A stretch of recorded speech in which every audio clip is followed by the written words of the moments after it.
(20년) 전쯤 될 겁니다. 부목사 시절에 한 권사님이 암으로 투병 생활을 오래 하셨어요. 이제 돌아가실 때가 된 것 같아요. 그래서 며칠간 이렇게 혼수 상태에 계시더라고요.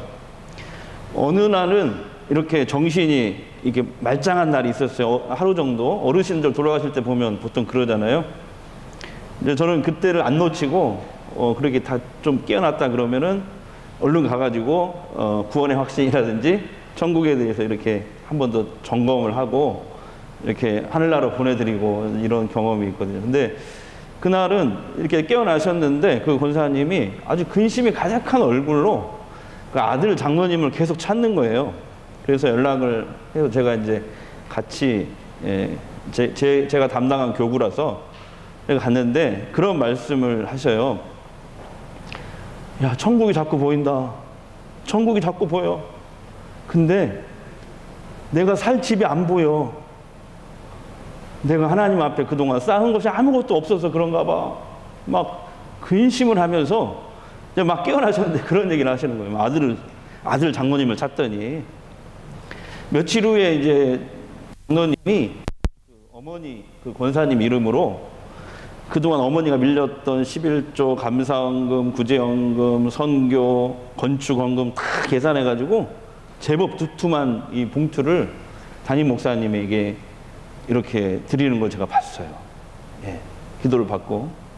일주일 뒤에 권사님은 정말 평안한 얼굴로 세상을 떠나셨습니다. 그리고 제 기억으로 정말 감사가 넘치고 은혜가 넘친 그런 장례를 치른 기억이 있습니다.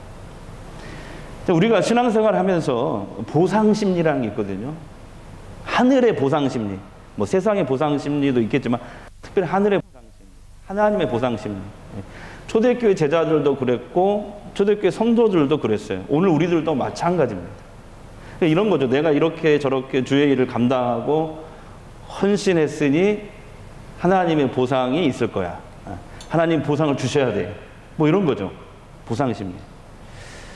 아마 20년 전에 그 장로님도 그런 보상심리로 인해서 그 어머니를 대신해서 밀렸던 그 헌금들을 내신 것이 아닌가 이런 생각이 듭니다. 근데 지금 생각해보면 이것이 신학적으로 옳으냐 그르냐를 떠나서 그때 그 장로님의 행동은 참으로 순수하고 존경받아 마땅하다. 이렇게 일단 말씀드릴 수가 있어요. 자, 성경은 분명히 주를 위해서 헌신하고 애쓴 사람들에 대한 하늘의 보상을 약속하고 있습니다. 그런데 그게 어떤 보상이고 어떻게 우리에게 주어지느냐 이게 중요한 거잖아요. 예. 자, 오늘 성경이 그것을 가르쳐 줍니다. 오늘 말씀이. 자, 오늘 본문은 예수님이 제자들에게 들려주신 포도원 품꾼의 비유입니다. 다 같이요? 뭐라고요? 포도원 품꾼의 비유입니다. 자, 이 이야기를 예수님이 제자들에게 들려주신 배경이 있어요. 그 배경이 이렇습니다. 예수님이 자기 생애 마지막 한 주간, 그 고난 주간, 십자가를 지시려고 지금 예루살렘을 향해서 가고 있는 중이었어요. 근데 제자들은 지금 예수님이 죽으러 가는 줄도 모르고 네가 높냐 내가 높냐 서로 막 신경전을 합니다. 그건 아시죠? 그때 이제 한 청년이 예수님을 찾아와요. 찾아와서 예수님과 한참 동안 대화를 나눕니다. 여러분, 그 부자 청년이 예수님과 대화를 나누는데 예수님이 이 부자 청년에게 그런 얘기를 하시죠. 결론적으로 네가 가진 재산을 다 팔아서 가난한 자들에게 나눠주고 너는 나를 따르라. 그것이 네가 영생을 얻는 길이다. 이렇게 말씀하십니다. 근데 이 부자 청년 여러분 아시죠? 근심하면서 떠나갑니다. 그러니까 제자의 길보다 영생을 얻는 것보다 우선 자기 재산이 더 소중한 거예요. 이 부자 청년은. 자, 이 부자 청년이 떠나갔어요. 떠나간 뒤에 수제자 베드로가 예수님의 제자들을 대표해서 예수님께 살짝 질문을 하는 거예요. 예수님, 저 지금 부자 청년은 자기 그 많은 재산 포기 못하고 그냥 떠나갔지만 3년 전 우리들은 주님이 우리를 불렀을 때 모든 걸 버리고 주를 따랐지 않습니까? 그러니 우리가 무엇을 받겠습니까? 이 말은 어떤 보상이 있나요? 이런 뜻입니다. 그걸 살짝 질문을 하는 거예요. 제자 대표 베드로가 예수님에게. 그러니까 제자들은 이렇게 생각했던 거예요. 예수님이 지금 예루살렘으로 이제 가시는데, 이번에는 진짜 그동안 보여주셨던 그 하늘의 능력을 사용하셔가지고 이스라엘의 왕으로 등극을 하실 거야. 그때 남들보다 우리들이 주를 위해 그동안 모든 걸 포기하고 애쓰고 수고했으니 우리가 남들보다는 더 큰 보상을 받아야 돼. 예수님 왕이 됐을 때. 그리고 우리가 더 높아져야 돼. 이렇게 제자들이 생각을 한 거예요. 동상이몽이죠. 지금 예수님이 죽으러 가는데 제자들은 높아질 생각, 더 많이 받을 생각. 우리가 애쓰고 수고했으니까, 우리가 첫 번째 제자들이니까. 자, 이때 예수님이 이렇게 대답을 합니다. 보상이 있어. 근데 이렇게 얘기해요. 내세에 너희들이 특별한 지위를 얻게 될 거야. 그리고 무엇보다 가장 큰 선물, 영생을 얻게 될 거야. 그러니까 제자들이 바라던 대답을 예수님이 안 하는 거예요. 그 전에 동문서답을 하는 거죠. 제자들이 뻥 어리둥절한 거죠. 그때 예수님은 제자들에게 이 포도원 품꾼의 비유를 들려주신 겁니다. 그러니까 이 포도원 품꾼의 비유는 어떤 내용이 담겨져 있냐면, 주를 위해 희생하고 헌신하고 애쓴 제자들에게, 성도들에게 주시는 하늘의 보상이 뭔지, 그것을 구체적으로 가르쳐 주시는 게 이 포도원 품꾼의 비유입니다. 내용은 이렇습니다. 한 포도원 주인이 있었어요. 이제 포도원 수확철이 됐어요. 일꾼들이 많이 필요하잖아요. 이스라엘은 우리하고 날씨가 달라요. 날씨가. 우리는 사계절이 뚜렷하지만 이스라엘은 거의 그냥 덥다고 생각하시면 돼요. 거의 더워요. 그 비가 오는 때가 따로 있어요. 그래가지고 한참 덥고 비가 전혀 내리지 않는 때가 건기라고 하는데, 이 8월 달쯤 돼요. 8월 달에 포도를 수확합니다. 근데 이스라엘은 물이 너무 부족하기 때문에 이 성서 시대에도 포도주를 물 대신 마시는 거예요. 8월 달에는 물이 막 바닥이 쫙쫙 마르는 거예요. 우물에 물이 다 말라버리는 거예요. 그래서 먹고 살아야 하잖아요. 물을 안 마시면 죽잖아요. 그러니까 그때 포도를 따가지고 그 포도주를 생산해서 그걸 마시는 거예요. 물처럼. 자, 이 포도 그림, 그때 당시에는 포도를 지금 우리 공중에 이렇게 나무에다 키운 게 아니고, 이렇게 Y자로 철사해놓고 키운 게 아니라 그냥 땅바닥에다가 이렇게 바위를 깔고 그 위에다 수박을 키우듯이 포도를 키웠어요. 광야에서. 그리고 이제 품꾼들이 이 포도를 막 따가지고 그것을 포도주 틀 속에 다 이렇게 붓습니다. 그리고 이제 일꾼들이 발을 씻고 거기 들어가가지고 막 이렇게 밟는 거예요. 예? 막 밟는 거예요. 그러면 거기서 어떻게 포도가 막 터져가지고 거기서 빨간 즙이 막 나올 거 아니에요? 그러면 그것을 어떻게 합니까? 그것을 이제 세마포 천으로, 이거 옛날 우리 기적 있잖아요. 얘기해서 그 세마포 천으로 2번, 3번 걸러내요. 그걸 다시 이제 항아리에 집어넣는 거예요. 항아리에 집고 그걸 김장떡 땅속에 묻듯이 땅속에다가 묻는 거예요. 그걸. 그리고 이제 물처럼 그것을 꺼내서 먹는 거예요. 우리 김치 꺼내 먹듯이. 이스라엘은 이게 포도 농사죠. 포도 농사. 예, 그 성경 시대에 이랬단 말이에요. 자, 그러니까 지금 이제 포도원 수확을 하기 위해서 포도원 주인이 이제 품꾼들을 데려오려고 자기가 직접 인력 시장에 나가요. 옛날에는 아고라라고 해가지고 도시 한가운데 이제 그런 막 시장이 임시적으로 생겨났어요. 거기에 인력 시장도 같이 있는 건데, 당시 품꾼들은요 새벽 6시부터 해지는 오후 6시까지 12시간을 일해야 하루 일당을 받습니다. 근데 그 하루 일당이 한 데나리온이에요. 한 데나리온. 자, 한 데나리온을 보여줄게요. 이건데요, 은화입니다. 당시에 은화. 은화 한 입이 한 데나리온인데 로마가 만든 은화입니다. 로마 황제 디베레 황제가 그려져 있어요. 은화로 됐는데 요게 하루 일당이 일당, 하루 알바비. 요즘 돈으로 하면 얼마나 될까요? 좀 기술이 있는 사람은 15만 원 받겠지만 보통 사람들은 보통 한 뭐 9만 원, 10만 원 이 정도 될까? 예. 그러니까 이 은화는 그때 당시 성인 2사람이 하루 먹을 양식을 살 수 있는 돈입니다. 한 데나리온.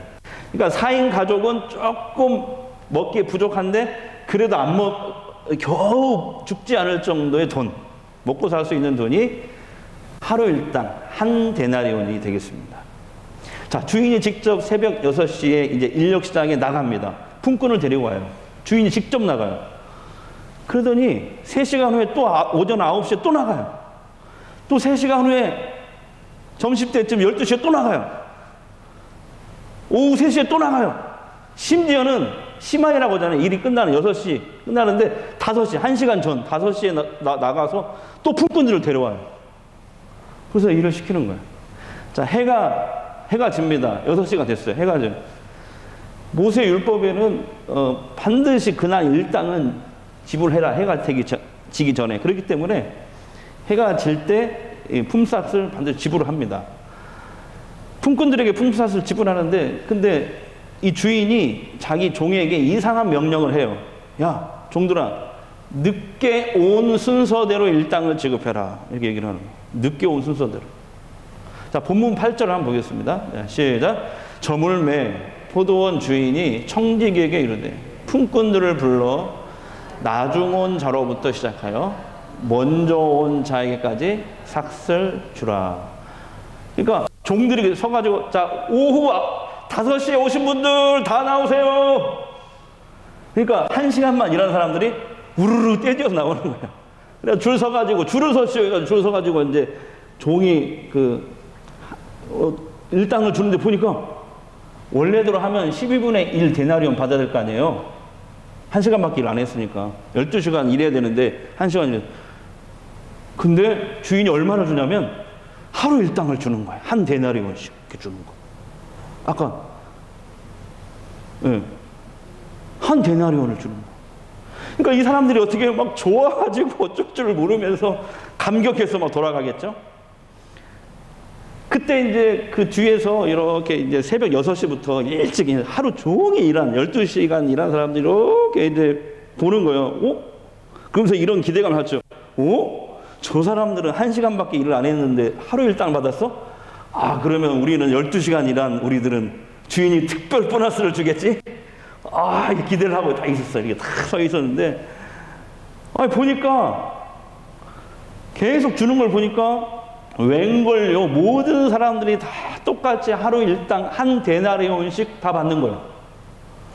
아니, 하루 종일 뜨거운 땡볕에서 수고한 일꾼들이 갑자기 화가 나가지고 집단 행동에 돌입합니다. 막 주인을 욕하고, 이 사람들은 안 돌아가고 주인을 욕하고 막 원망하기 시작한 거예요. 아니, 하루 1시간 일한 저 사람들 하루 일당을 줘놓고 우리들은 그 무더위에 하루 종일 일했는데 어찌 똑같이 한 데나리온을 줄 수 있지?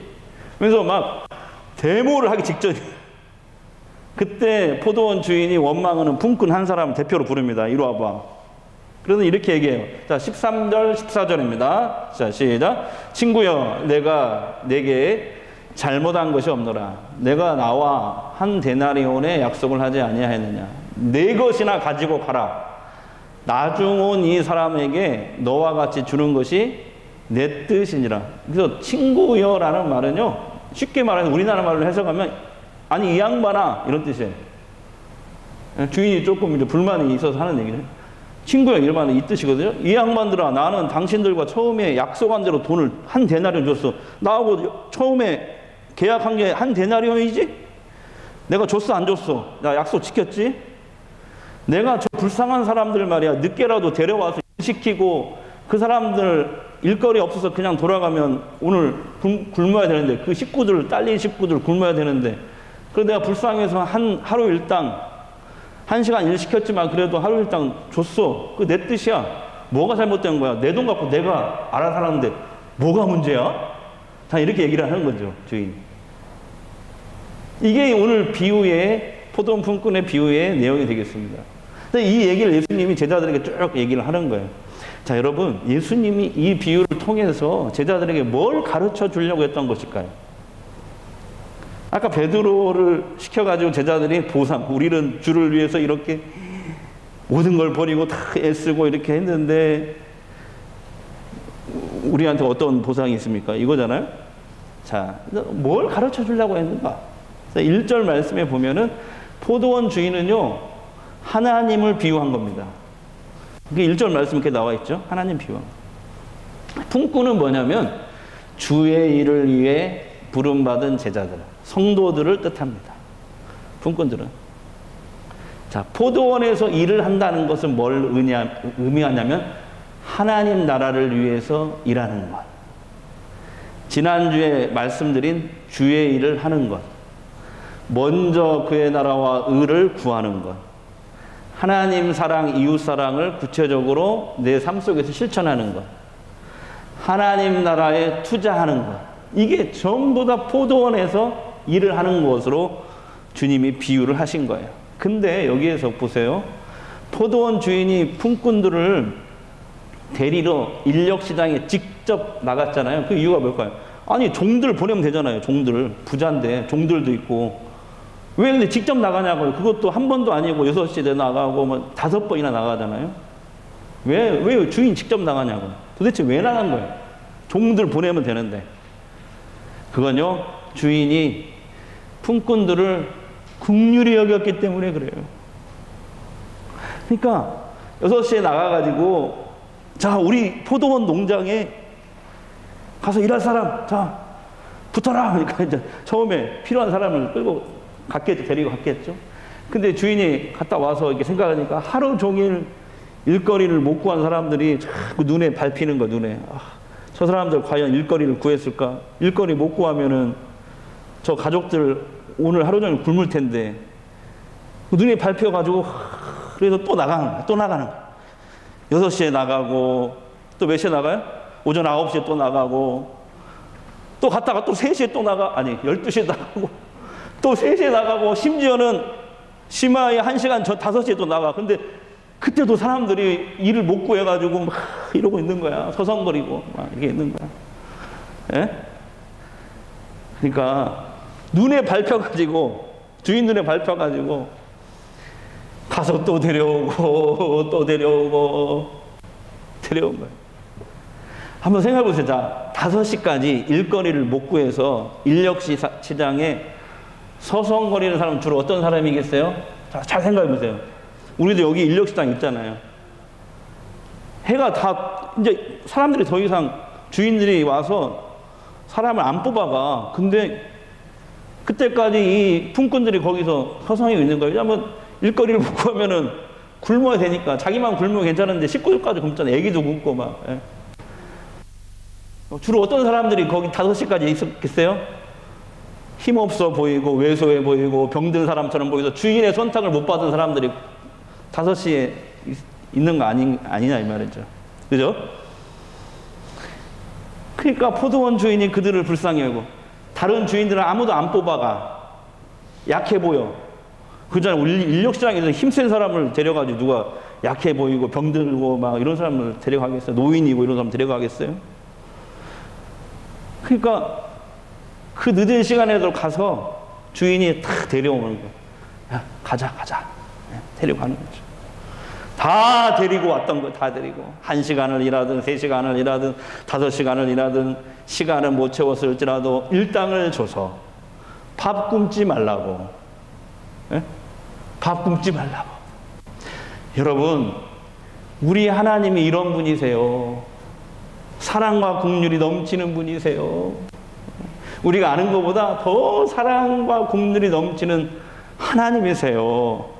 주 예수 내가 알기 전 날 먼저 사랑했네. 그 크신 사랑 나타나 내 영혼 거듭났네. 주 내 맘에 늘 계시고 나 주의 안에 있어. 저 포도비유 같으니 참 좋은 나의 친구. 주 내 맘에 늘 계시고 나 주의 안에 있어. 저 포도비유 같으니 참 좋은 나의 친구. 근데 포도원 주인이 또 있어요. 하루 일당 지급할 때 왜 늦게 온 순서대로 지급했을까요? 아니 먼저 온 순서대로 줬으면 아무 문제 없이 다 돌아갔을 거 아니에요. 기쁜 마음으로. 그죠? 자, 제일 먼저 온 사람들부터 오세요 해서 그냥 계약한 대로 주고 무슨 받고 그냥 갔을 거 아니에요. 근데 굳이 거꾸로 순서를 줘가지고 일찍 온 품꾼들의 원망을 듣냐 이 말이에요. 왜 그랬냐 이 말이에요. 굳이 거꾸로 주냐 이 말이에요. 돈을. 왜 그럴까요? 포도원 주인이 건강한 품꾼들에게 가르쳐주고 싶은 중요한 메시지가 있는 거예요. 주를 위해서 먼저 애쓰고 헌신한 제자들과 성도들에게 먼저 가르쳐주고 싶은 게 있는 거예요. 그게 뭘까요? 내가 하나님이 힘없고 연약한 품꾼들을 이렇게 긍휼히 여긴 것처럼 너희들도 서로에게 그런 긍휼한 마음을 갖기를 바란다. 그거 아니겠어요? 네. 결국 주님은 오늘 비유를 통해서 제자들과 모든 그리스도인들에게 이런 메시지를 주고 싶은 거예요. 제자들아, 세상은 일한 만큼 정당한 보수를 받아야 하고 대접을 받는 곳일지 모르지만 하나님 나라는 달라. 하나님 나라는 정의도 중요하지만 은혜와 긍휼이 더 크게 지배하는 곳이란다. 에? 지금 너희들이 먼저 모든 걸 버리고 주를 따랐다고, 희생했다고, 헌신했다고, 다른 사람보다 내가 더 크게 보상을 받아야 하고 더 높아져야 한다고 생각하지? 아니야. 하나님 나라는 그런 곳이 아니야. 에. 가만히 생각해봐. 너희가 주를 위해, 가만히 생각해봐. 너희가 주를 위해 일하고 헌신할 수 있는 거, 그것도 하나님이 너희에게 은혜 주시고 긍휼로 너희들을 뽑아 주셨기 때문에 된 거야. 안 그래? 은혜로 부르신 거야. 너희가 잘나서 자격이 있어서 된 줄로 알지? 착각이야.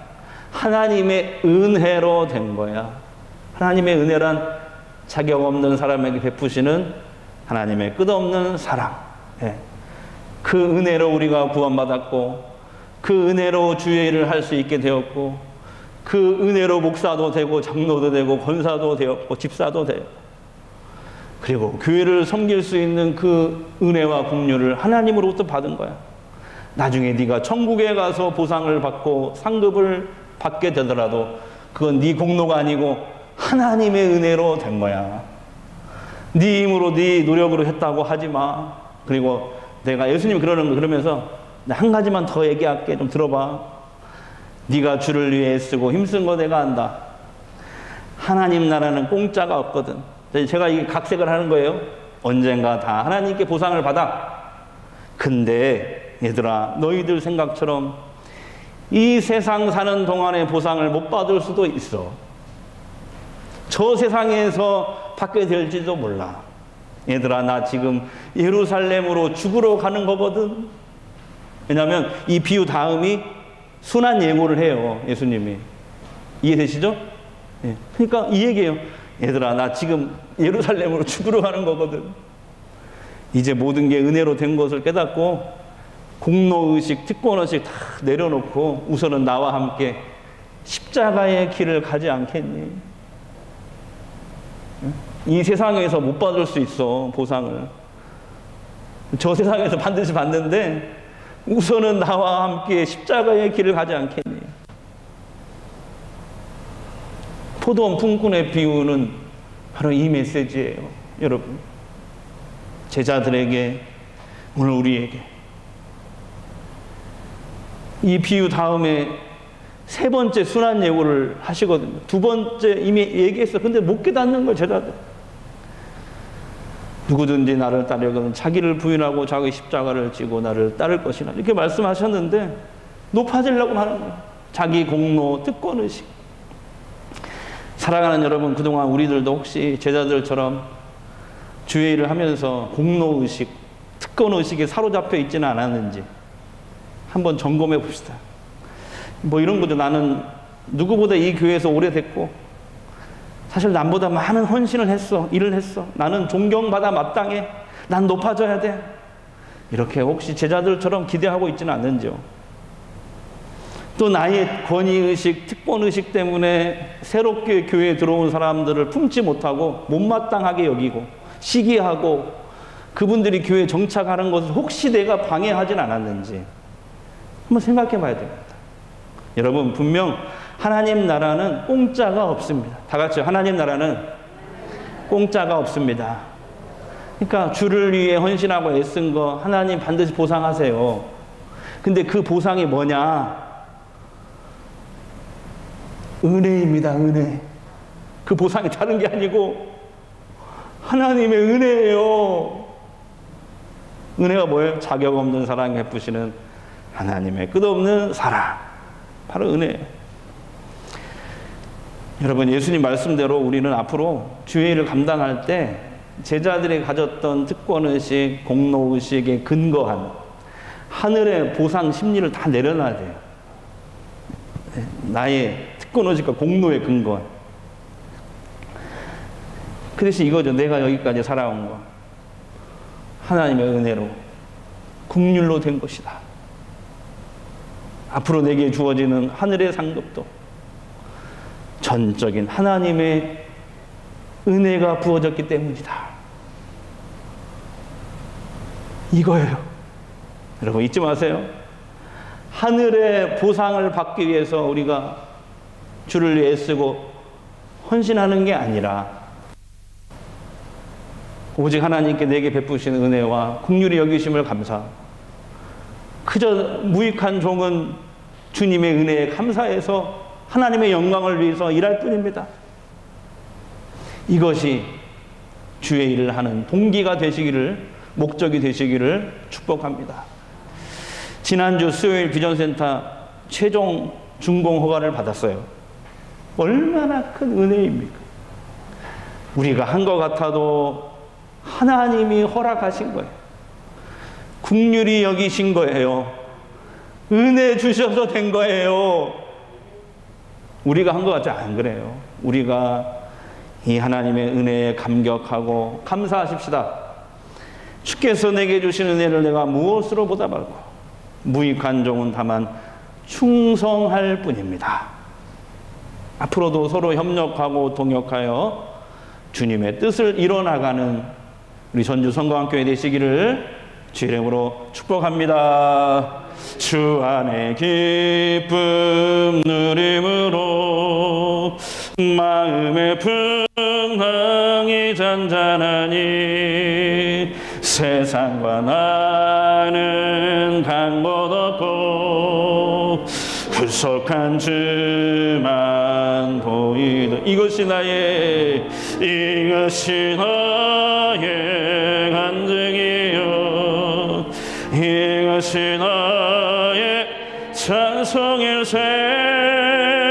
난 사는 동안 끊임없이 구주를 찬송. 한 번 더 주 안의 기쁨, 주 안의 기쁨 누림으로 마음의 풍랑이 잔잔하니 세상과 나는 간 곳 없고 구속한 주만 보이. 이것이 나의 찬송이요, 이것이 나의 찬송이요, 이것이 나의 간증일세.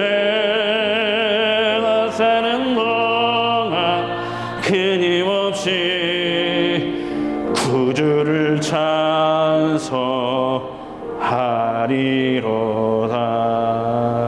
아멘.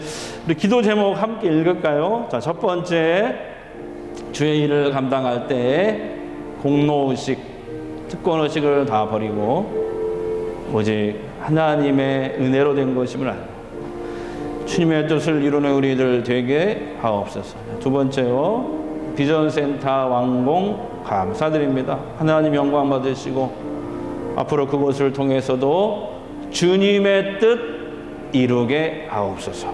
하나님의 은혜가 충만하여 주의 일에 서로 협력하고 동역하는 주의 일꾼 되게 하옵소서. 세 번째, 병마로 고통 중에 있는 성도들 회복시켜 주옵소서. 우리 소리내서 잠시 2, 3분만 통성으로 기도합시다. 은혜와 사랑이 분석하신 우리 아버지 하나님 감사합니다. 우리 비전센터를 완공하게 하심을 감사합니다. 하나님 영광 받으시고 하나님 찬양을 받으시옵소서. 하나님 영광 받으시고 우리 아버지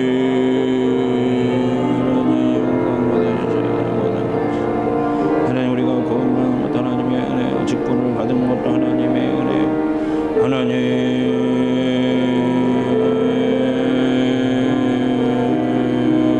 아버지 하나님 잡아주시옵소서. 병든 성도들 치료하여 주시고 만져주시고 하나님의 능력의 손으로 하나님의 권능의 손으로 권능의 발로 한번 찾아가셔서 만지시옵소서. 만지시옵소서. 하나님의 권능의 발로 만지시옵소서. 우리 아버지 하나님 도와주시고 우리 아버지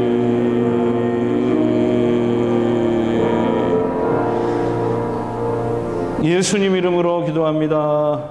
아멘.